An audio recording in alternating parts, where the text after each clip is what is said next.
रमन कुमार जी, पंजाब से।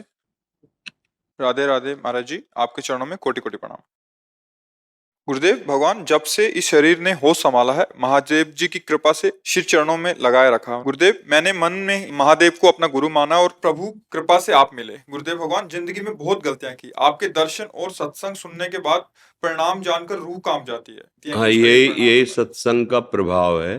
सत्संग, सत अगर है सामने और उसकी बात सुनने को मिल रही है, तो उसका प्रभाव ही यही पड़ेगा कि आपके हृदय में जलन पैदा हो जाएगी, मैं कितना गलत हूं। क्योंकि अब आपको जैसे मन में आ रहा हम बहुत सुंदर है, पर दर्पण जब सामने आया तो लगा गया जितना हम सोचते हैं उतना सुंदर तो नहीं है ना दर्पण से। तो सत्संग क्या है? ये ज्ञान दर्पण है। आपको जीव ही झका तो घबराहट हुई, अरे मेरे से ऐसी गलती कैसे हो गई, मैं कितनी गलतियां कर रहा हूं, मुझे इसका परिणाम भोगना पड़ेगा। अब भयभीत हुआ ना, होना चाहिए भयभीत। अब भय से निर्भय की हमारे अंदर वृत्ति कि मैं कैसे बचूं, तो भगवान कह रहे हैं कि जो सभीत, सभीत माने भयभीत, जो सभीत आवा सर नहीं रखियो ताहि प्राण की। ये हमारे भगवान के वचन है कि अगर भयभीत होकर कोई जीव कि मैंने तो बहुत गलतियां की, बहुत पाप की, अब भगवान के सिवा मुझे कोई नहीं बचा सकता, और मेरी शरण में आ गया, तो भगवान कह रहे जैसे सब अपने प्राणों को दुलार करते ना, मैं ऐसे दुलार करूंगा उसका। कोटि विप्र बदला गए जाहू, आए शरण तजो नहीं ताहू। अगर करोड़ ब्रह्म हत्याएं भी उससे हो गई और मेरी शरण में आ जाए, तो मैं फिर उसे त्यागता नहीं हूं। तो हमें लगता है कि डरना तो चाहिए, इस डर से मन जो है गलत कामों की तरफ जाएगा नहीं और भगवान की शरणागति हो जाएगी। क्योंकि भगवान ही एक ऐसे हैं जो बुरे आचरण वाले को भी गले लगाते हैं, दूसरा इस सृष्टि में कोई नहीं। जिसके साथ आप उसके अनुकूल व्यवहार करोगे तो दोस्त बनेगा, चाहे वो कोई भी हो, स्त्री हो, पुरुष हो, बच्चा हो, बूढ़ा हो। और आपसे प्रतिकूल व्यवहार बने फिर गले लगाए, ऐसा तो मुझे नहीं लगता सृष्टि में कोई हो। फिर ये एक ही उपाय है कि भगवान और भगवान के जन ही एक ऐसे हैं जो गिरे हुए को हृदय से लगा के और उठाकर आगे बढ़ाते। नहीं, संसार का स्वरूप बहुत विचित्र है। यहां तुमसे काम बन रहा है, स्वार्थ की पूर्ति हो रही तो हाथ मिलाएगा। तो हमारे एक मित्र हैं प्रभु, जो केवल हमको स्वीकार करते हैं, हमारे अवगुणों को नहीं देखते। प्रभु का स्वभाव है जन अवगुण प्रभु मान न काऊ, दीन बंधु अति मृदुल स्वभाव। हमारे भगवान का बहुत करुणामय स्वभाव है, बहुत करुणामय। जैसे किसी अरब खरबपति आदमी का अकेला लड़का हो और उससे कोई नुकसान हो जाए, कोई गलती हो जाए, और वो दौड़ के कि पिताजी गलती हुई, तो उसका हृदय भराएगा और कहेगा चाहे सारी संपत्ति लग जाए दांव पे, तू चिंता मत कर, मैं तुझे कुछ नहीं होने दूंगा।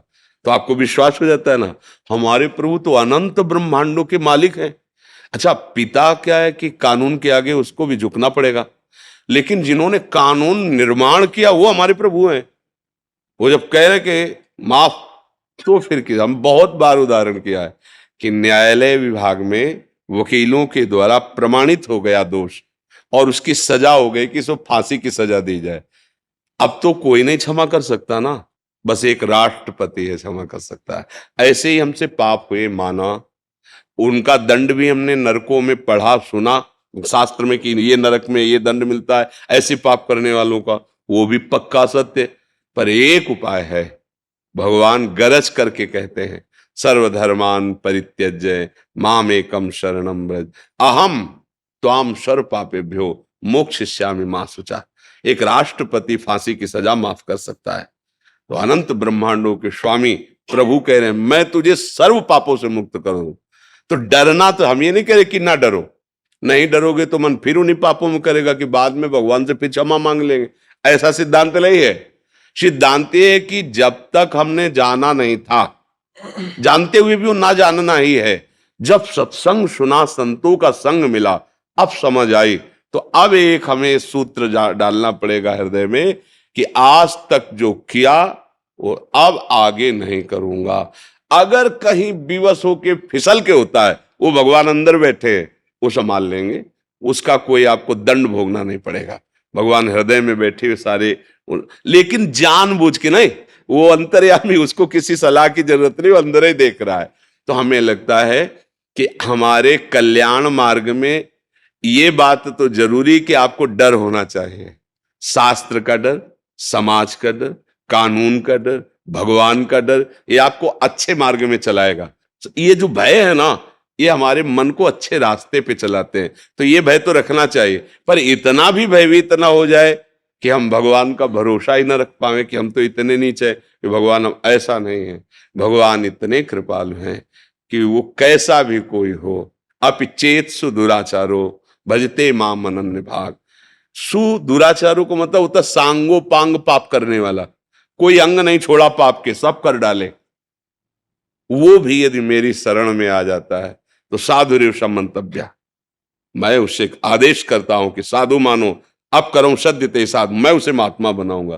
तो मालिक हैं वो तो मुझे लगता है कि इस बात में हम डरे ना कि अब मेरा उद्धार नहीं हो सकता।